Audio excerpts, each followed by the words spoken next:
अब जब कर वसूलने वाले और पापी सभी उसे सुनने उसके पास आने लगे थे, तो फरीसी और यहूदी धर्मशास्त्री बड़बड़ाते हुए कहने लगे, ये व्यक्ति तो पापियों का स्वागत करता है और उनके साथ खाता है।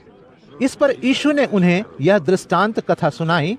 मानो तुम में से किसी के पास 100 भेड़ें हैं और उनमें से कोई एक खो जाए, तो क्या वह 99 भेड़ों को खुले में छोड़कर खोई हुई भेड़ का पीछा तब तक नहीं करेगा जब तक कि वह उसे पा न ले?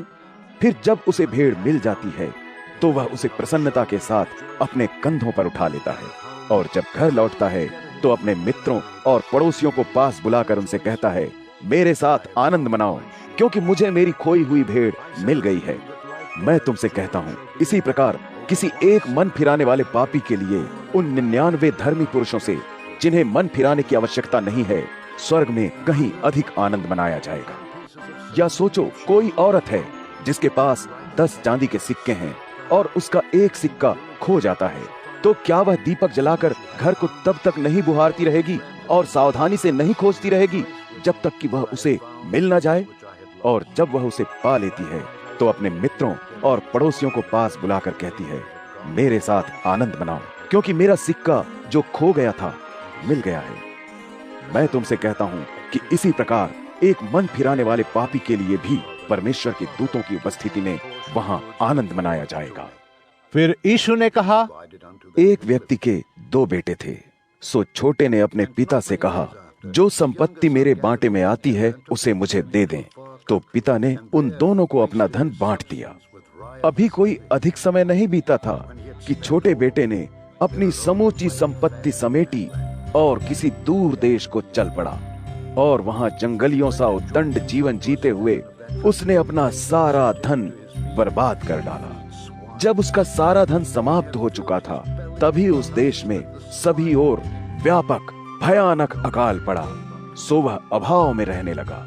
इसलिए वह उस देश के किसी व्यक्ति के यहाँ जाकर मजदूरी करने लगा। उसने उसे अपने खेतों में सूअर चराने भेज दिया। वहां उसने सोचा कि उसे वे फलियां ही पेट भरने को मिल जाएं जिन्हें सूअर खाते थे, पर किसी ने उसे एक फली तक नहीं दी।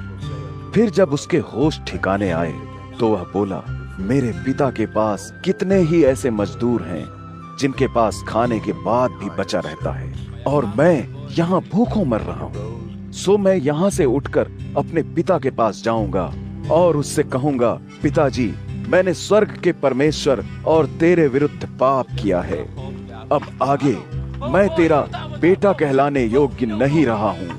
मुझे अपना एक मजदूर समझकर रख ले। सो वह उठकर अपने पिता के पास चल दिया। अभी वह पर्याप्त दूरी पर ही था कि उसके पिता ने उसे देख लिया, और उसके पिता को उस पर बहुत दया आई। सो दौड़कर उसने उसे अपनी बाहों में समेट लिया और चूमा। पुत्र ने पिता से कहा, पिताजी, मैंने तुम्हारी दृष्टि में और स्वर्ग के विरुद्ध पाप किया है। मैं अब और अधिक तुम्हारा पुत्र कहलाने योग्य नहीं हूँ। किंतु पिता ने अपने सेवकों से कहा, जल्दी से उत्तम वस्त्र निकाल लाओ और उन्हें इसे पहनाओ। इसके हाथ में अंगूठी और पैरों में चप्पल पहनाओ।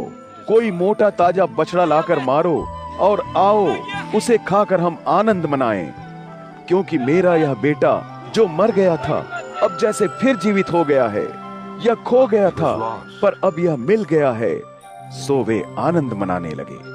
अब उसका बड़ा बेटा जो खेत में था, जब आया और घर के पास पहुंचा, तो उसने गाने नाचने के स्वर सुने। उसने अपने एक सेवक को बुलाकर पूछा, यह सब क्या हो रहा है? सेवक ने उससे कहा, तेरा भाई आ गया है और तेरे पिता ने उसे सुरक्षित और स्वस्थ पाकर एक मोटा सा बछड़ा कटवाया है। बड़ा भाई आग बबूला हो उठा। वह भीतर जाना तक नहीं चाहता था। सो उसके पिता ने बाहर आकर उसे समझाया बुझाया, पर उसने पिता को उत्तर दिया, देख, मैं बरसों से तेरी सेवा करता आ रहा हूँ। मैंने तेरी किसी भी आज्ञा का विरोध नहीं किया, पर तूने मुझे तो कभी एक बकरी तक नहीं दी कि मैं अपने मित्रों के साथ कोई आनंद मना सकता। पर जब तेरा यह बेटा आया जिसने वेश्याओं में तेरा धन उड़ा दिया, उसके लिए तूने मोटा ताजा बछड़ा मरवाया। पिता ने उससे कहा, मेरे पुत्र, तू सदा ही मेरे पास है और जो कुछ मेरे पास है सब तेरा है।